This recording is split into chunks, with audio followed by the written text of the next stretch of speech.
नमस्कार मित्रों, स्वागत है आपका आपके अपने इस YouTube चैनल पे जिसका नाम है प्रमोशन क्लासेस।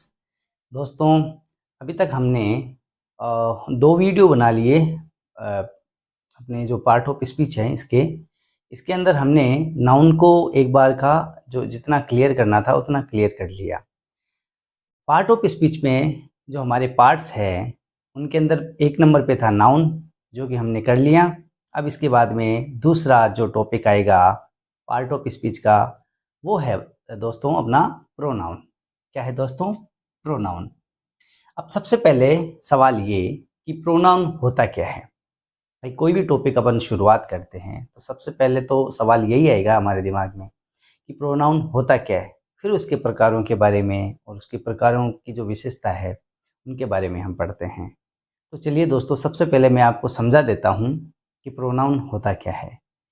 देखिए दोस्तों, अगर इंग्लिश में बात करें, इंग्लिश में आप इसकी डेफिनेशन देखें तो कुछ इस प्रकार है कि pronoun is a word used in the place of noun to avoid repetition of the noun और द वर्ड।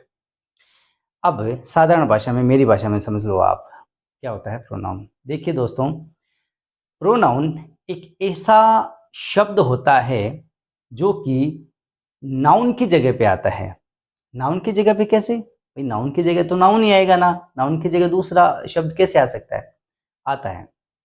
देखिए, मैं आपको एक एग्जाम्पल के थ्रू ये चीज समझाने की कोशिश करूंगा, फिर मैं इसको और ज्यादा एक्सप्लेन करने की कोशिश करूंगा। देखिए दोस्तों, जैसे आपके सामने ये चार सेंटेंस लिखे हैं, ये चार सेंटेंस लिखे हैं। दोनों को गौर से देखना, अपना ध्यान पूरा यहीं पे, और जो मैं बोल रहा हूं वो आपको सुनना है। सबसे पहले हम इनको पढ़ेंगे। तो ये इस प्रकार हैं: Monu is my best friend, Monu is a good boy, Monu goes for a walk, Monu is a good player of football.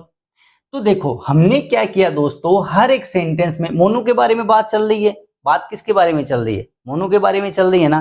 तो ऑब्वियस सी बात है कि मोनू का नाम तो आएगा ही आएगा। ठीक है ना। ये तो था हमारा जो तरीका है साधारण, जब तक हम प्रोनाउन को नहीं पढ़े हुए हैं तब का तरीका है। लेकिन अब देखना क्या किया हमने, बार बार एक ही शब्द को या फिर बार बार एक ही नाउन के रिपीटेशन को ग्रामर के अंदर, चाहे वो हिंदी की ग्रामर हो चाहे इंग्लिश की ग्रामर हो, तो उसको त्रुटि माना जाता है। त्रुटि कह दो या ऐसे कह दो कि वो एक थोड़ा सा अच्छा नहीं लगता। हालांकि सेंटेंस गलत नहीं है हमारा। ऐसा नहीं है कि मैंने मोनू की जगह ही का प्रयोग नहीं किया तो ये सेंटेंस अपना गलत हो गया। नहीं, गलत नहीं है सेंटेंस सही है। लेकिन जिस प्रकार से हम मोनू के बारे में, मोनू की विशेषताएं बता रहे हैं, तो वो जो विशेषता बताने का जो तरीका है ना, वो व्याकरण के हिसाब से गलत माना जाता है, अच्छा नहीं माना जाता। तो सर क्या करें फिर? तो उपाय बताऊंगा ना मैं आपको। देखिए दोस्तों, मोनू एक, पहले मैं जो बताता हूं वो सुन लो। मोनू एक लड़का है, ठीक है ना। तो मोनू एक लड़का है, तो लड़के के लिए एक जो प्रोनाउन काम में आता है वो है ही, और लड़की होती कोई तो उसके लिए शी आता। ठीक है, कंफर्म है। अब आगे बढ़ते हैं, वापस मैं शुरू करता हूं इस चीज को। Monu is my best friend, Monu is a good boy, Monu goes for a walk, Monu is a good player of football. तो बार बार मोनू मोनू मोनू लिखना तो हमारे व्याकरण में गलत था। तो इसका उपाय क्या किया हमने, एक बार मोनू लिखा और फिर जितनी बार मोनू को लिखना था, मोनू की जगह हमने एक शब्द काम में लिया, एक वर्ड काम में लिया, ही और ही। समझ में आया दोस्तों? मोनू एक नाउन है, ये तो आप सबको पता है कि मोनू एक नाउन है। मोनू एक नाउन है, इस नाउन की जगह हमने एक शब्द काम में लिया है। तो प्रोनाउन की परिभाषा, डेफिनेशन क्या थी? यही तो थी कि जैसे हिंदी में अगर मैं समझाऊं तो संज्ञा के स्थान पे प्रयुक्त होने वाले जो शब्द होते हैं वो सर्वनाम कहलाते हैं। और इंग्लिश में अगर थोड़ा इंग्लिश और आधा हिंदी अगर बोलने की कोशिश करूं मैं, तो ये ऐसे होगा कि नाउन की जगह जो वर्ड काम में आएगा, नाउन की जगह जो वर्ड काम में आएगा उसको हम प्रोनाउन कहेंगे। तो देख लो, नाउन की जगह ये नाउन है, मोनू एक नाउन है। अब कमेंट में आपको ये बताना है बच्चों कि मोनू कौन सा नाउन है। इतना तो मैंने आपको बता दिया कि मोनू एक नाउन है, लेकिन आपको कमेंट बॉक्स में ये बताना है कि मोनू कौन सा नाउन है। तो देखिए मोनो एक नाउन है, मोनू की जगह यहां हमने ही का प्रयोग किया है, वापस मोनू की जगह हमने ही का प्रयोग किया है। तो आप समझे दोस्तों मैं क्या कहना चाहता हूं? मैं ये कहना चाहता हूं कि संज्ञा के स्थान पे प्रयुक्त होने वाले जो शब्द है उनको सर्वनाम कहते हैं इंग्लिश में। नाउन की जगह इस्तेमाल जो वर्ड करेंगे, हम वर्ड जो इस्तेमाल करेंगे उस वर्ड को अपन प्रोनाउन कहेंगे। तो इसके अंदर ही एक प्रोनाउन है। तो प्रोनाउन को प्रयोग करने का जो तरीका है ना वो सही तरीका माना गया है व्याकरण के हिसाब से। वापस बता देता हूं दोस्तों, ये सेंटेंस गलत नहीं है, सेंटेंस सही है, लेकिन ये जो हम मोनू के बारे में जो लिख रहे हैं, अपने टीचर के बारे में लिखो, मोनू के किसी फ्रेंड के बारे में लिखो, मेरे पिताजी के बारे में लिखो या मम्मी के बारे में लिखो, तो उनके बारे में जब अपन लेख वगैरह लिखते हैं तो बार बार लाइन में उनका नाम या फिर फादर ये लिखना जरूरी नहीं होता। उसकी जगह कोई ना कोई प्रोनाउन हमें काम में लेना चाहिए। अब मुझे उम्मीद है कि मैंने आपको बहुत ही सरल भाषा में प्रोनाउन की डेफिनेशन तो बता दी। अभी भी किसी बच्चे को डाउट हो कि प्रोनाउन को अच्छे से और समझाओ, अच्छे से मैंने समझा दिया, और अगर हो सकता है कि थोड़ी बहुत कोई कमी रह गई हो तो आप कमेंट बॉक्स में मेरे को बता देना, मैं वापस आपको समझा दूंगा। चलिए आगे चलते हैं दोस्तों। तो प्रोनाउन समझा, प्रोनाउन की डेफिनेशन समझी, एग्जांपल के तौर पे समझा कि इसको प्रोनाउन को कैसे काम में लिया जाता है। बार बार मोनू को काम में मत लो, मोनू एक नाउन है तो इस नाउन को बार बार काम में मत लो, इसकी जगह कोई दूसरा वर्ड काम में लो। ये ही काम में हमने लिया है, तो ये ही क्या हो गया बच्चों, अपना प्रोनाउन हो गया, बात खत्म। अब चलते हैं अपना जो दूसरा टारगेट है, वो ये टारगेट है कि प्रोनाउन चलो समझ लिया सर, प्रोनाउन क्या होता है समझ में आ गया। अब हमें आप ये बता दो कि प्रोनाउन कितने प्रकार के और कौन कौन से होते हैं। चलिए दोस्तों प्रोनाउन होते हैं अपने 8 प्रकार के। वैसे कहीं कहीं आपको 8-9 भी प्रकार के मिल जाएंगे कुछ किताबें, क्योंकि वो क्या करते हैं ना, एक ही प्रोनाउन की जो विशेषताएं होती हैं विशेषता के आधार पे उनको अलग अलग बांट देते हैं, और हो सकता है कि उनका कोई कुछ भी टारगेट होगा, मुझे नहीं पता। लेकिन मेरा जो साधारण सा तरीका है, हम साधारण तरीके से पढ़ेंगे, बेसिक तरीके को पहले अपनाएंगे, बाद में एडवांस तरीके को अपनाएंगे दोस्तों। ठीक है, तो आप मेरे तरीके से पढ़ते जाओ। तो इसमें 8 प्रकार बताए गए हैं, 8 टाइप बताए गए हैं किसके, प्रोनाउन के। तो पहला है पर्सनल प्रोनाउन, सेकंड है demonstrative pronoun, third relative pronoun, fourth है अपना इंटेरोगेटिव प्रोनाउन, फिफ्थ है अपना इंडेफिनेट प्रोनाउन, सिक्स्थ है रिफ्लेक्सिव प्रोनाउन, सेवंथ है अपना डिस्ट्रीब्यूटिव प्रोनाउन, एट्थ है अपना रेसिप्रोकल प्रोनाउन। तो ये था इसका प्रोनाउंसिएशन। हालांकि मुझे पता है पढ़ना तो आपको भी आता है, मैंने क्यों पढ़ के बताया, मैंने इसलिए पढ़ के बताया ताकि प्रोनाउंसिएशन आप इसका सही कर पाओ। ठीक है दोस्तों, तो हमने नाउन की डेफिनेशन पढ़ ली और नाउन कितने प्रकार के होते हैं ये हमने एक बार पढ़ लिया। अब दोस्तों अपन पढ़ेंगे नाउन को एक एक करके अच्छे से एकदम खोद के पढ़ेंगे, और आप मेरे साथ बने रहना। चलिए अगली स्लाइड में चलते हैं। तो चलिए दोस्तों, अब मैं आपको पर्सनल प्रोनाउन को बिल्कुल अच्छे से क्लियर करवाऊंगा। पर्सनल प्रोनाउन जो हमारा प्रोनाउन का एक सबसे पहला जो भाग है, सबसे पहला प्रकार है, उसको हम अच्छे से क्लियर करने की कोशिश करेंगे। बने रहना मेरे साथ दोस्तों। अब देखो, पर्सनल प्रोनाउन को अगर समझना है तो उससे पहले ये जो मैंने चार्ट बनाया है, पहले इसका आप स्क्रीनशॉट ले लो।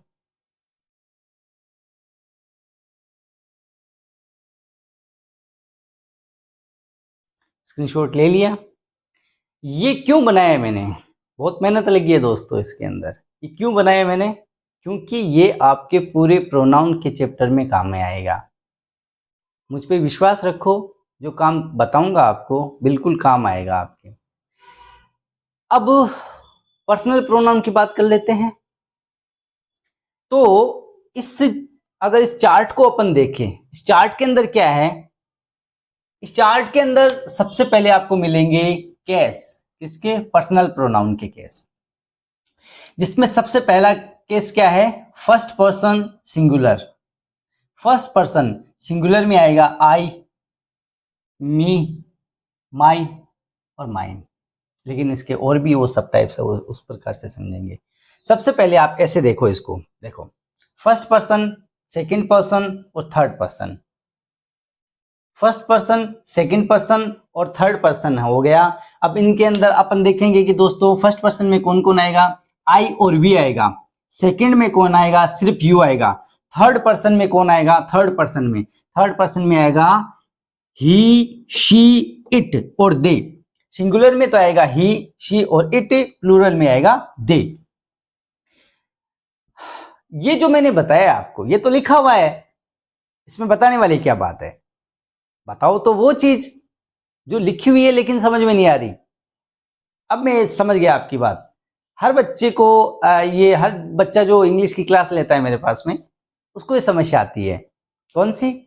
ये वाली, कि सर ये फर्स्ट पर्सन, सेकंड पर्सन और थर्ड पर्सन क्या चीज है? तो सबसे पहला पर्सनल प्रोनाउन को पढ़ने से भी पहला जो हमारा काम है ना, वो ये काम होगा दोस्तों कि मैं आपको ये समझा दूं कि फर्स्ट पर्सन, सेकंड पर्सन और थर्ड पर्सन क्या होता है। देखिए, फर्स्ट पर्सन कौन होता है?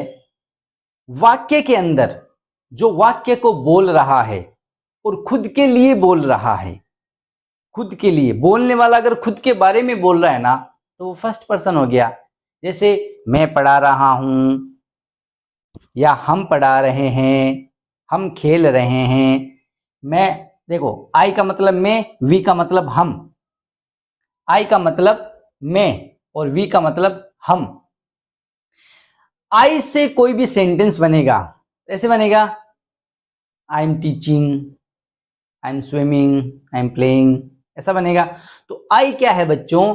बोलने वाला जब खुद के बारे में बात कर रहा हो, तो वो जो प्रोनाउन है वो फर्स्ट पर्सन कहलाएगा बच्चों। कौन सा कहलाएगा? फर्स्ट पर्सन कहलाएगा। देखो, या तो मैं ऐसे बोलूंगा मैं खेल रहा हूं, या बोलूंगा हम खेल रहे हैं, तो मैं मेरे बारे में तो बात कर रहा हूं ना। जब वक्ता मतलब बोलने वाला खुद के बारे में बात करे, तो उस प्रोनाउन को अपन फर्स्ट पर्सन प्रोनाउन कहते हैं। अब सिंगुलर प्लूरल का तो कोई इसमें मुझे नहीं लगता कोई ज्यादा, फिर भी समझ लेते हैं। सिंगुलर मतलब एक, आई मतलब मैं, सिंगुलर हो गया, और वी मतलब हम बहुत सारे हो गए, तो वो प्लूरल में आ जाएगा। ये सिंगुलर और प्लूरल तो आपको मैंने पहले समझा ही रखा है। अब आगे देखते हैं, सेकंड पर्सन कौन होता है? सेकंड पर्सन होता है जब बोलने वाला सुनने वाले के बारे में बात कर रहा हो। जैसे तुम एक अध्यापक हो, तुम खेल रहे हो, तुम पढ़ा रहे हो, तो तुम क्या हो गया? सेकंड पर्सन हो गया। तुमको इंग्लिश में यू कहते हैं, तो ये देख लो, सेकंड पर्सन में सिर्फ यू ही आता है दोस्तों। अच्छा, यू के साथ में सर आपने सिंगुलर प्लूरल दोनों यू के साथ में लिख दिया। अब इसका तो ये तो सिर्फ सिंगुलर आएगा, प्लूरल कैसे आएगा? प्लूरल भी आएगा, सिंगुलर भी आएगा। कैसे? जैसे समझना आप इस चीज को दोस्तों। क्लास में बहुत सारे 10 बच्चे बैठे हैं ऐसे मान लो, तो अगर एक बच्चे को बोलूंगा तो हो गया मतलब सिंगुलर, बहुत सारे बच्चों को बोलूंगा तो प्लूरल हो जाएगा। तो मैं ऐसे बोलूंगा, you are student, you are student. क्या बोला मैंने? यू आर स्टूडेंट बोला ना। तो मैंने किसी एक को बोला है अभी, तो एक को बोलूंगा तो भी यू लगा रहा हूं। और यू आर स्टूडेंट्स, बहुत लोगों को, बहुत बच्चों को बोल रहा हूं, तो भी मैंने यू काम में लिया है। इसलिए मैंने सिंगुलर में भी यू काम में लिया है और प्लूरल में भी यू काम में लिया है। इसलिए देखो दोस्तों, ये जो यू है ना, ये सिंगुलर में भी आता है और प्लूरल में भी आता है। आगे अपना थर्ड पर्सन में आता है, सिंगुलर में आता है बच्चों ही, शी और इट, और प्लूरल में आता है दे। ही का मतलब होता है वह, शी का मतलब वह, इट का मतलब भी वह। तो सर ये तीनों का मतलब वह है, तो हम लगाएंगे कहां पे, कौन सा लगाएंगे, ये भी तो बता दो। चलिए बताता हूं। ही आएगा वह के संयोग में जब ही उस कर्ता का मतलब या इस प्रोनाउन का मतलब कोई पुरुष होगा। पुरुष अगर कोई होगा तो ही लगाएंगे, स्त्री कोई होगी तो शी लगाएंगे, और कोई भी जानवर, कोई भी वस्तु आ गई तो उसके लिए इट लगाएंगे। पुरुष के लिए ही, स्त्री के लिए शी, और किसी भी वस्तु और किसी जानवर के लिए इट लगाएंगे। और यही चीजें अगर प्लूरल में आती है तो दे लगा देंगे। इसका तो कोई है ही नहीं, माथापच्ची नहीं है। दे का तो मतलब सीधा कोई चीज प्लूरल में है उसमें दे। अच्छा, ये नहीं समझा? हाँ सर, ये सर आपने ये तो समझा दिया, लेकिन ये नहीं समझा थर्ड पर्सन का क्या मतलब होता है। सॉरी, थर्ड पर्सन का मतलब क्या होता है? थर्ड पर्सन का मतलब ये होता है दोस्तों कि जब बोलने वाला ना तो खुद के बारे में बात कर रहा हो, ना सुनने वाले के बारे में बात कर रहा हो, वो किसी तीसरे आदमी की बात कर रहा हो, थर्ड पर्सन की। कि जैसे वह कल जयपुर जाएगा, वह कौन? ना तो मैं, ना वो सुनने वाला मेरा दोस्त जैसे मेरे सामने खड़ा है, तो मैं इसे बोलूंगा वह कल जयपुर जाएगा, तो मैं मेरे बारे में नहीं बोल रहा, मैं मेरे दोस्त के बारे में भी नहीं बोल रहा, मैं किसी तीसरे आदमी की बात कर रहा हूं। आपने राजस्थानी भाषा में क्या भाई, देख थारी मारी बात तीसरो आदमी बीच में नहीं आना चाहिए। तीसरो आदमी को मतलब कहीं, तीसरो आदमी को मतलब कोई तीसरो आदमी जो हमारी बात भी सुन रही को नहीं, ना तो मैं बोल बाड़ू हूं ना वो सुन बाड़ो, कि तीसरा आदमी तीसरा तिवाड़ा की बात करा। तो कहने का मतलब ये है दोस्तों कि जब ना तो बोलने वाला ना खुद की बात कर रहा हो, ना सुनने वाले की बात कर रहा हो, किसी तीसरे आदमी की बात कर रहा हो, तो उसके लिए ये सारे प्रोनाउन काम में आएंगे, ही, शी, इट और दे। अगर तीसरा आदमी, तीसरा पर्सन, तो जो प्रोनाउन है वो अगर सिंगुलर है तो ही, शी, इट में से आ जाएगा, अगर प्लूरल है तो दे आ जाएगा, अगर वो कोई आदमी आदमी है, पुरुष है, तो उसके लिए ही आ जाएगा, स्त्री है तो उसके लिए शी आ जाएगा, और कोई भी प्रकार की वस्तु है, जानवर है, तो इट आ जाएगा। और ये सारी चीजें अगर प्लूरल में है तो उसके लिए दे आ जाएगा। तो दोस्तों आपको पर्सन जो मैंने पढ़ाया वो कैसा लगा? कमेंट बॉक्स में जरूर बताना कितना आपको समझ में आया, फर्स्ट पर्सन, सेकंड पर्सन और थर्ड पर्सन। चलिए अब आगे बढ़ते हैं। अब आगे क्या है अपना? आगे ये तो हमने पढ़ लिया। अच्छा, हमने तो अभी तक ये पढ़ा है सर, हमने first person, second person, third person पढ़ा है, ये पढ़ा दो। देखो सब्जेक्ट क्या होता है, ऑब्जेक्ट क्या होता है, ये मैंने आपको नाउन के समय बताया था। याद करो, याद करो कि मैंने आपको सब्जेक्ट और ऑब्जेक्ट के बारे में क्या बताया था। सेंटेंस के अंदर अगर काम करने वाला, काम करने वाले के बारे में, या जो काम को अंजाम दे रहा है जिसके बारे में बताया जा रहा है, वो तो सब्जेक्ट हो जाएगा। और व्हाट या whom का जो आंसर आएगा या क्रिया का जिसपे असर होगा वो ऑब्जेक्ट हो जाएगा। ये तो मैंने आपको बताया था। अब सब्जेक्ट के केस कौन कौन से होते हैं? ये होते हैं, देखो सब्जेक्ट के case, I, we, you, he, she, it और दे।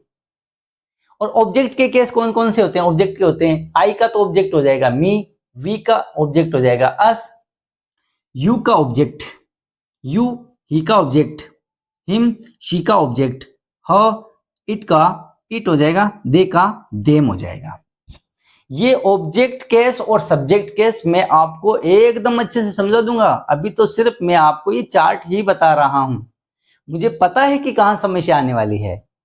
जहां समस्या आएगी वो मैं पहले से रिकॉर्ड करके रखता हूं, टेंशन नहीं मत लियो। थाने तो पूरा एकदम ट्रेंड कर पच लियो संन्यास लेशू तो, हाल तक तो कोनी, हाल तक तो शुरू है, यहाँ संन्यास लेबा की बारी है, जब तक थे एकदम ट्रेंड हो जाओ, टेंशन नहीं मत लियो। मैं उन्हें जब तक थाने टेंशन लेने की जरूरत ही कोनी। अब आगे देखो, अब आगे अपन कहीं करना है, पजेसिव एडजेक्टिव का ही चीज है, पजेसिव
तो चलिए दोस्तों, अब अपन शुरू करते हैं पर्सनल प्रोनाउन को पढ़ना।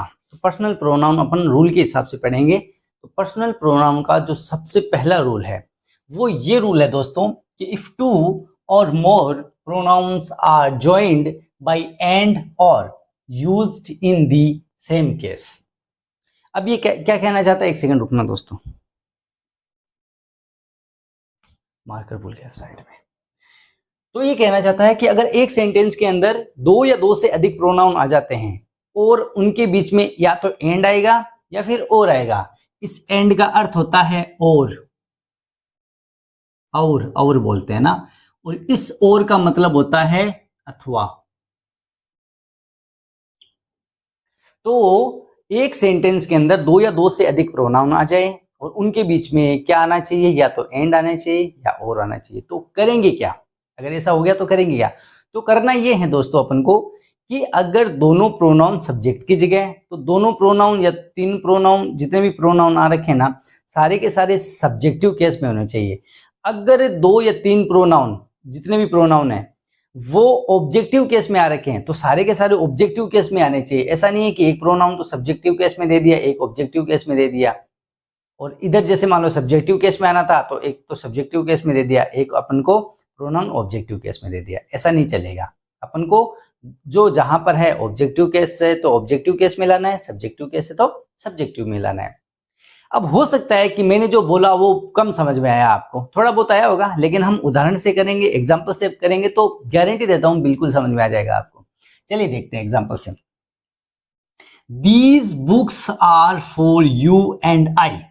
अब देखो, इसके अंदर बुक्स के बारे में बताया जा रहा है, ये किताबें हैं, ये किताबें हैं। तो आप याद करो जो मैंने आपको नाउन के अंदर बताया था, सब्जेक्टिव और ऑब्जेक्टिव के बारे में कुछ बताया था। जिसके बारे में बात की जाती है, जिसके बारे में बात की जाती है वो कौन होता है दोस्तों? सब्जेक्ट होता है ना। तो किसकी बात की जा रही है? बुक्स की बात की जा रही है। तो बुक्स तो यहाँ पे सब्जेक्ट हो गया है। क्या हो गया दोस्तों? यहाँ पर ये सब्जेक्ट हो गया। तो किसके लिए? तुम्हारे लिए और मेरे लिए। तो तुम्हारे लिए और मेरे लिए है तो ये हो गया ऑब्जेक्ट, और ये भी ऑब्जेक्ट। ऑब्जेक्ट नहीं मतलब ऑब्जेक्टिव केस की जगह है, ऑब्जेक्ट की जगह है तो दोनों ऑब्जेक्टिव केस में आने चाहिए। भाई सब्जेक्टिव केस की जगह तो बुक्स आ गया और ऑब्जेक्टिव केस की जगह यू एंड ये आ रखा है। तो यू तो देखो दोस्तों, यू अब जो मैंने इंडेक्स करवाया है, आपको इंडेक्स करवाया था, देखो सब्जेक्ट आ गया, उसके अंदर ऑब्जेक्ट आया था, उसमें पजेसिव एडजेक्टिव और पजेसिव प्रोनाउन। मैंने अभी इससे जस्ट पहले करवाया था, आपको जो इंडेक्स करवाया था वो याद करो। उसके अंदर सब्जेक्टिव वाली लाइन और ऑब्जेक्ट वाली लाइन वो याद करो। उसके अंदर देखना कि ऑब्जेक्ट वाली लाइन के अंदर यू आ रखा है, बिल्कुल आ रखा है। ऑब्जेक्ट वाली लाइन में आई आ रखा है, नहीं आ रखा सर। तो फिर क्या आ रखा है? आई की जगह क्या आ रखा है? आई की जगह सर मी आ रखा है। बिल्कुल आएगा ही, क्योंकि आई तो खुद सब्जेक्टिव केस है और मी ऑब्जेक्टिव केस है। आई तो सब्जेक्टिव केस है और मी क्या हो गया? ऑब्जेक्टिव केस हो गया। तो मेरा ये कहना है कि यहां जो, अब मैं इतना साधारण भाषा में ये समझ लो कि इधर यहां जो आ रहे हैं ना, दोनों ऑब्जेक्टिव, ऑब्जेक्ट की जगह आ रखे हैं। किसकी जगह? ऑब्जेक्ट की जगह आ रखे हैं। तो दोनों ऑब्जेक्टिव केस में होने चाहिए ना। यू कहता है भाई मैं तो देखो अपनी जगह ऑब्जेक्टिव केस में हूं। आई तुम हो क्या? नहीं यार, मैं तो सब्जेक्टिव केस में हूं यहाँ पर। तो कोई बात नहीं, तू चला जा, तेरी जगह ऑब्जेक्ट, तेरे वाले ऑब्जेक्ट को भेज दे। तो आई का ऑब्जेक्ट क्या होगा बच्चों? मी होगा ना। आई का ऑब्जेक्ट, आई का ऑब्जेक्ट आई अगर चला जाएगा तो आई की जगह कौन आएगा? इसका ऑब्जेक्टिव केस मतलब मी आएगा। तो सब सेंटेंस ऐसे बनेगा, सेंटेंस ऐसे बनेगा, these books are for you. You का तो यू ही रहेगा क्योंकि सब्जेक्टिव में भी है और ऑब्जेक्टिव में तो अपन यहाँ इसको मान के चलेंगे ये सब्जेक्टिव है। अब एक चीज ये भी है कि सर यहाँ पर ये सब्जेक्टिव है या ऑब्जेक्टिव, इसका कैसे पता चलेगा? इसका भी मैं आपको बताऊंगा, ठीक है ना। पहले ये समझ लो आप। तो यहाँ ये सब्जेक्टिव केस है और लेकिन आई सब्जेक्टिव, सॉरी ये ऑब्जेक्टिव केस है। आई यहाँ पर सब्जेक्टिव केस था, हमको ऑब्जेक्टिव केस लाना था, तो आई का ऑब्जेक्टिव केस होता है मी। तो ये अपन यहाँ पर लिखेंगे एंड मी। तो सेंटेंस पहले ऐसे था, sentence these books are for you and I, ये पहले था। फिर इसका बना क्या, असली क्या बना, सही वाला क्या बना? वो बना these books are for you and me. ये बनेगा, यू एंड मी बनेगा। क्यों? ऑब्जेक्टिव की जगह तो आई की जगह मी आएगा। मैंने यही तो बोला ना कि जो जहां पर ऑब्जेक्टिव, ऑब्जेक्ट की जगह है ना, तो दोनों के ऑब्जेक्टिव केस आएंगे, सब्जेक्ट की जगह दोनों के सब्जेक्टिव केस आएंगे। जैसा अगले में देखो, you and I will do this work. तो डू दिस वर्क, करने का काम ये वर्ब हो गया, डू वर्ब होगी। कर कौन रहा है? आई मतलब मैं, यू मतलब तुम, मैं और तुम कर रहे हैं। तो करने का काम कौन कर रहे हैं? आई कर रहा है और यू कर रहा है, तो ये सब्जेक्ट हो गया और ये भी क्या हो गया? सब्जेक्ट, मतलब सब्जेक्ट होना चाहिए। तो क्या आई सब्जेक्ट वाली लाइन में है? वो इंडेक्स में देखो, आई सब्जेक्ट वाली लाइन में है क्या? है, ठीक है, तो फिर ये अपनी जगह सही है। यू जो है, यू, ये भी सब्जेक्ट वाली लाइन में है क्या? है, ठीक है, फिर ये सही है। ये दोनों अपनी जगह सही है एकदम, ये अपनी जगह एकदम सही है। तो सेंटेंस ऐसे बनेगा, इसमें कुछ चेंज नहीं होगा। क्या नहीं चेंज होगा? क्योंकि यू है और आई है, यहां दोनों सब्जेक्ट आने चाहिए थे। बिल्कुल, यू बोल रहा है मैं भी सब्जेक्टिव केस हूं, आई तो है क्या? बिल्कुल मैं भी सब्जेक्टिव केस में हूं। देख लो इंडेक्स में, देख लो दोनों है, तो सब्जेक्ट की जगह आने थे, सब्जेक्टिव केस में ही आए हैं। तो सेंटेंस हमारा एकदम सही है। अगला देखते हैं बच्चों। अगला है कि I and him will manage the party. I and him will manage the party, party चलने की काम की बात हो रही है। तो આપણે કાંઈ યા કરે કદી પાર્ટી કરા જણા આપા छोटो मोटो कोई काम हो ना, जो खाना बनाबा को, ठंडा वगैरह लियाबा को, ठंडा समझ गया बोला थे, वो आपा एक एक जना अलग अलग जना ना सौंप दिया करा। तो मैनेज किस किस के द्वारा हो रहा है? यहाँ पर मैनेज की अलग अलग काम होगा, किसी के द्वारा कोई काम होगा, किसी के द्वारा दूसरा काम मैनेज होगा। तो यहाँ पर मैनेज हो रहा है, क्या काम हो रहा है? मेरे और हिम मतलब उसके द्वारा पार्टी का बंदोबस्त हो रहा है। चलो ये तो इसका हिंदी वर्जन था। अब इसमें करना क्या है? करना ये है, समझना ये है कि देखो मैनेज, मैनेज हो रहा है, तो मैनेज बच्चों क्या है यहाँ पर? वर्ब है ना। मैनेज क्या है यहाँ पे? वर्ब है, ठीक है, कोई समस्या नहीं। वर्ब है, कौन कर रहा है? मतलब मैनेज कौन कर रहा है? पार्टी कर रही है या फिर आई एंड हिम कर रहे हैं? आई एंड हिम कर रहे हैं। तो ये कर रहे हैं काम कौन? एक तो हिम कर रहा है काम, एक आई कर रहा है। तो काम करने वाले को कर्ता कहते हैं, कर्ता को इंग्लिश में सब्जेक्ट कहते हैं। तो ये सब्जेक्ट आना चाहिए, ये भी सब्जेक्ट आना चाहिए। अब देखो, क्या सब्जेक्ट वाली लाइन में आई है तो ठीक है, फिर आई अपनी जगह सही है। क्या सब्जेक्ट वाली लाइन में हिम है? नहीं है, नहीं है, हिम नहीं है, हिम नहीं है सर। हिम की जगह फिर सब्जेक्ट, ये ऑब्जेक्ट वाली लाइन में आ गया। तो अब इसकी जगह सब्जेक्टिव वाली लाइन में कौन है? वहां पर है सर ही है ना। तो इसका मतलब मैंने हिम गलत लिखा था। अरे कोई बात नहीं, चलो आपने सही कर दिया। अब अपन आगे बढ़ते हैं। अब देखो ये था, पहले मैंने गलत लिख रखा था, अब आपने सही कर दिया। सही क्या किया? आई की जगह दोस्तों क्या आएगा? आई की जगह आई आएगा, एंड की जगह एंड आएगा, हिम की जगह क्या आएगा? अब की बार ही आएगा, हिम की जगह ही आएगा। क्यों? हिम तो ऑब्जेक्टिव केस है, अपन को चाहिए था सब्जेक्टिव केस। तो ये से रहा हिम का। हाँ, लिखना उसी का है, जैसे ये ऑब्जेक्टिव केस आया है ना, तो इस ऑब्जेक्टिव केस का सब्जेक्टिव केस क्या है वही अपन को लिखना। दूसरे का मत लिख देना सब्जेक्टिव केस। आप इसकी जगह हिम की जगह जैसे शी लिख दो, तो शी से काम नहीं चलेगा। इसका खुद का ऑब्जेक्टिव केस का सब्जेक्टिव केस कौन है, वही यहाँ लिखा जाएगा। तो हिम का सब्जेक्टिव केस है बच्चों ही, तो हमने लिखा आई एंड ही। बाकी जैसा है वैसा का वैसा उतार दो। क्या है? I and he will manage the party. ठीक है दोस्तों, तो कतोक समझ में आयो, कहीं समझ में आयो, सब कुछ था कमेंट बॉक्स बिल्कुल तैयार बैठे है। था कमेंट को इंतजार कर रहे हो है, मैं भी था कमेंट को इंतजार कर रही हूँ दोस्तों। मन बहुत खुशी हुआ है, जो ही कमेंट करो, छोका छोका फुटरा फुटरा कमेंट करो। और मैं पढ़ता ही तो राजी हूँ है भाई साहब, मतलब तीर मार लियो खतरनाक। तो सपोर्ट रही था को, सपोर्ट क्या दिखा शो? एक तो लाइक शेयर सब्सक्राइब तो करना ही है, और भी कसा गए अपन देखो कमेंट में भी बातें लिखनी है, छोकी छोकी बातें लिखा करो। अरे छोकी बातों को मतलब ओ यो क्या भाई, मैं कहीं क्या पढ़ा रही हूँ, मन को चेंज करनो है कौन करनो, जिया है भी चालबा दूं। अच्छा एक चीज और देखो, आज से नोटिस करियो लो, मैं मारवाड़ी अपनी लैंग्वेज है ना भी यूज में ले रही हूँ, क्योंकि कटे सजेशन आयोगे सर थोड़ो अब मारवाड़ी लैंग्वेज में भी चालबा दिया करो। अब सही बात है, बात मन सही लगी, देखो मैं कहीं सही बात लगी जगह मैं अप्लाई कर सजेशन है जगह कमेंट बॉक्स में जरूर डालिया करो। मैं हर एक मारे जो व्यूअर है जगह का मैं कमेंट वगैरह पढ़िया करूँ और रिप्लाई भी करूँ एज पॉसिबल। अब देखो अच्छा, अरे बताना भूल, टी शर्ट क्या लग रही है? बढ़िया लग रही है। अच्छा, आपने कोचिंग को लोगो और पीछे भी हालांकि 2-4 बार मैं घूम गयो, अब आराम देख लियो। हाँ, अपनी कोचिंग क्लास, अपनी मतलब आप सबकी व्यवस्था बनाई रखो, बढ़िया सीखता जाओ डेली छोटा छोटा वीडियो। और टी शर्ट के बारे में अगर किसी को चाहिए कि कैसे प्रिंट किया, कहाँ से प्रिंट करवाया वगैरह, अगर कुछ पूछना है तो आप कमेंट बॉक्स में बताना, मैं आपको पूरी डिटेल बता दूंगा। इसके साथ ही गुड नाइट, शब्बा खैर, राम राम, जय हिंद, जय भारत।